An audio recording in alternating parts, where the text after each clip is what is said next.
Thanks for tuning in. Whenever my mom knows that visita is coming, visitors are coming, she will make sure to bake something to go with the coffee. Today, I'll be making my mom's pound cake.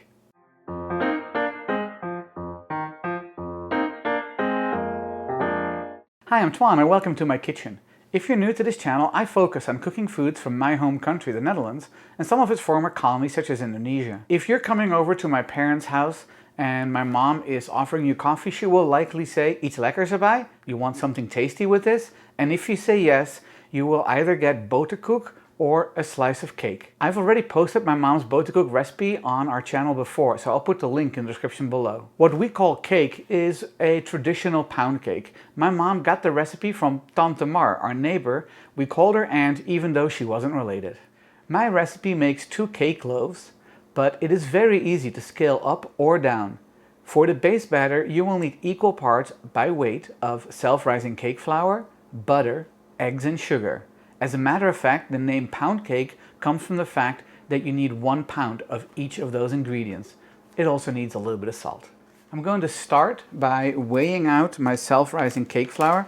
I get a lot of comments on my videos of people saying, "Can you please do your recipes in cups rather than grams?" But I find baking and cooking by weight to be far more accurate and giving me more consistent results when you make the recipe multiple times. However, for those who still prefer to use cups, on my website twanskitchen.com, I post everything in grams and in cups. I'm done weighing out my flour. If you cannot find self-rising cake flour, you can make it yourself by adding some salt and baking powder to regular cake flour. I'll post instructions on my website twanskitchen.com. Now I'm moving on to the sugar.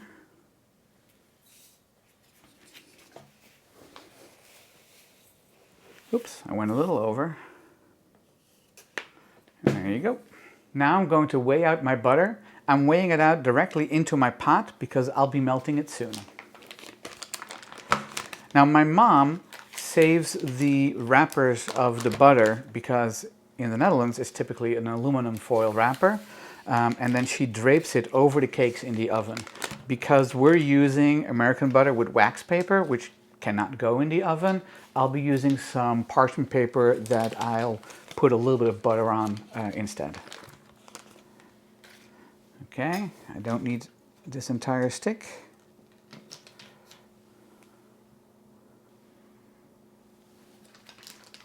Okay, now we'll move on to the eggs. The last thing I have to weigh are my eggs. I need 500 grams of eggs. My mom weighs them in the shell. As an engineer, I felt that was not as accurate, but you know, no need to change a winning formula. So it should be somewhere around 8 large eggs to hit 500 grams. And let's see what it is today.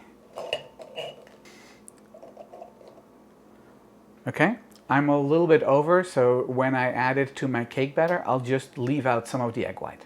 My mom flavors her pound cake with lemon by zesting 2 lemons and using the juice of 1. So I'm going to use my microplane to zest the lemons. When you're zesting the lemon, don't push too hard because all you want to get is the yellow outside, none of the white pithy part.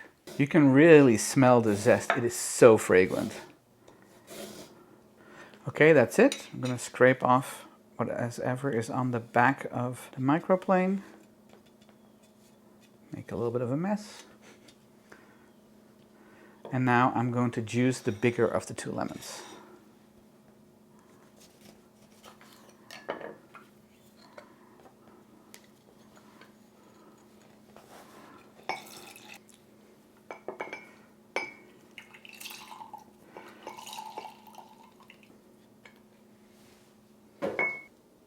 So this lemon yielded about 50 milliliters of liquid.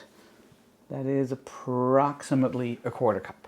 I've put all the ingredients together on the table, so let's quickly recap. 500 grams of self-rising cake flour, 500 grams of sugar, 500 grams of unsalted butter, 500 grams of eggs, the juice of 1 lemon, the zest of 2 lemons, and a quarter teaspoon of salt. I have my butter melting on the stove over very low heat. You want to pay attention to it because the minute everything is melted, you want to take it off and put it aside. So while that is going on, I'm going to whisk the salt through the flour, and then I'm going to sift the flour into a larger bowl.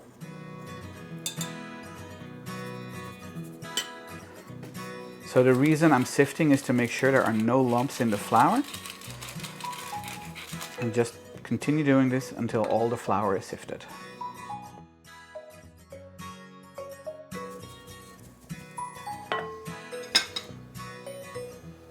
And the last little bit. I've prepared my loaf pans. These are 24 centimeters or 9.5-inch loaf pans, and put a little bit of butter on the inside and floured it very lightly. This will help the cakes come out of the pan easily, and I've done it for both. And now it's time to make the batter. If you're enjoying this video, please click the like and subscribe button. It will really help our channel. If you want YouTube to notify you whenever we post a new video, click the bell. I've added the melted butter to the bowl of our stand mixer, and I'm going to be using the paddle attachment. I'll add the sugar to the butter, and on a low speed, we're going to mix this until the sugar is dissolved. Helps to raise the bowl.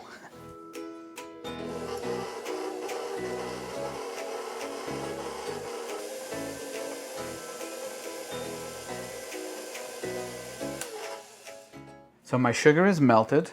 We are going to add the flour 1 scoop at a time to the bowl. Now, as a kid, I loved helping my mom making pound cake for a couple of reasons, but the main reason was back then in the 70s and 80s, we would end up being the ones cleaning the bowl, you know, with our fingers and eating it. Of course, now we know that consuming raw eggs isn't very smart, so we don't do it anymore. But one strict rule that my mom had is when you were using your hand mixer to mix the batter, you could never change directions. If you picked clockwise, you had to keep going clockwise. And I asked her why, and she said, I don't know, but if you change directions, the cake won't work, won't come out right. So I stick to that rule. Fortunately, our stand mixer just goes in one direction, so I don't have to worry about my cake ever not coming out because the stand mixer doesn't follow my mom's strict rule. Okay, I'm going to add 1 spoon of flour and then turn on my mixer on low. When you don't see streaks of flour anymore, you can add your next scoop. You don't have to stop, but otherwise I have to scream over the mixer. So I'll continue after this without stopping it.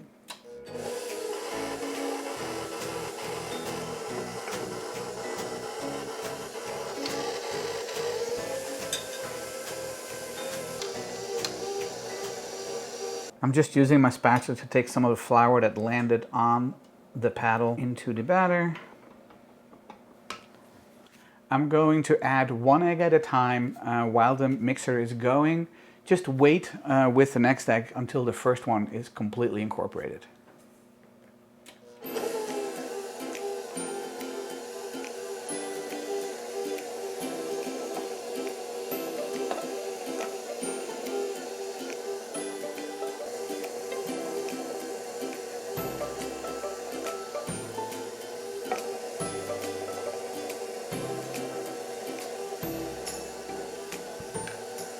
I'm going to scrape down the sides of the bowl to make sure that nothing is stuck there before we continue adding the rest of the eggs.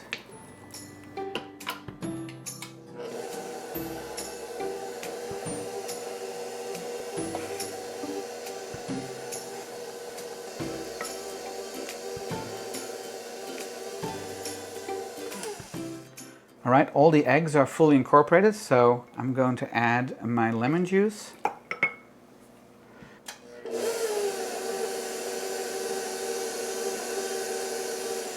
Here's my batter. I've taken it off the mixer because I'm going to fold the lemon zest through with a spatula. The reason I do that is I find that if I put it in the mixer, a lot of the zest ends up getting stuck on the beater or on the paddle. So I much rather use the spatula to make sure everything is in the batter. It's also a good time to just make sure everything scrapes off the sides of the bowl. Now it's time to fill the pans. My oven is preheated at 180 degrees Celsius or 350 degrees Fahrenheit in non-convection mode. I have buttered 2 pieces of parchment paper that will fit over the loaf pans. And now I'm going to pour the batter into the pans. You want to make sure you divide it as evenly as possible. So I typically go kind of back and forth between the two loaf pans.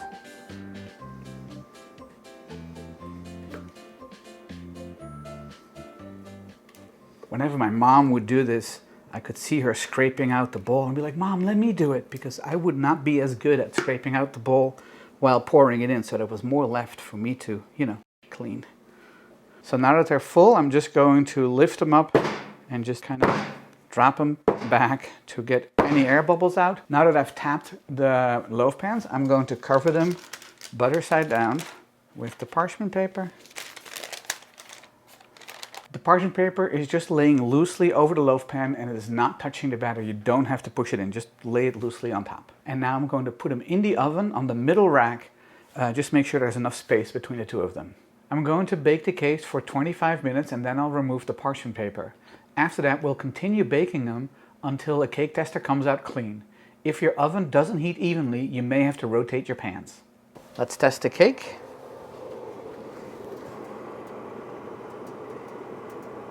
Yep, that comes out clean, as does that one. So let's take them out of the oven.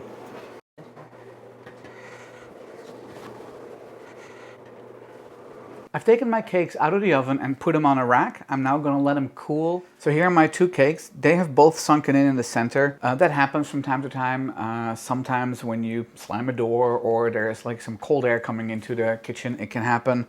The moisture level can be different different times a year. So they will still taste fine.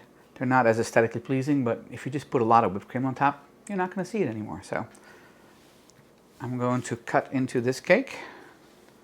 So just turn it over. And now I'm going to cut a slice.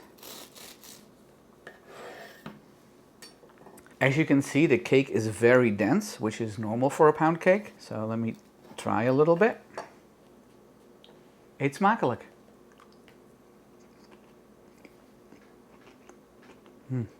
It's so good. Just a hint of lemon, definitely buttery, not dry at all on the inside. Absolutely delicious.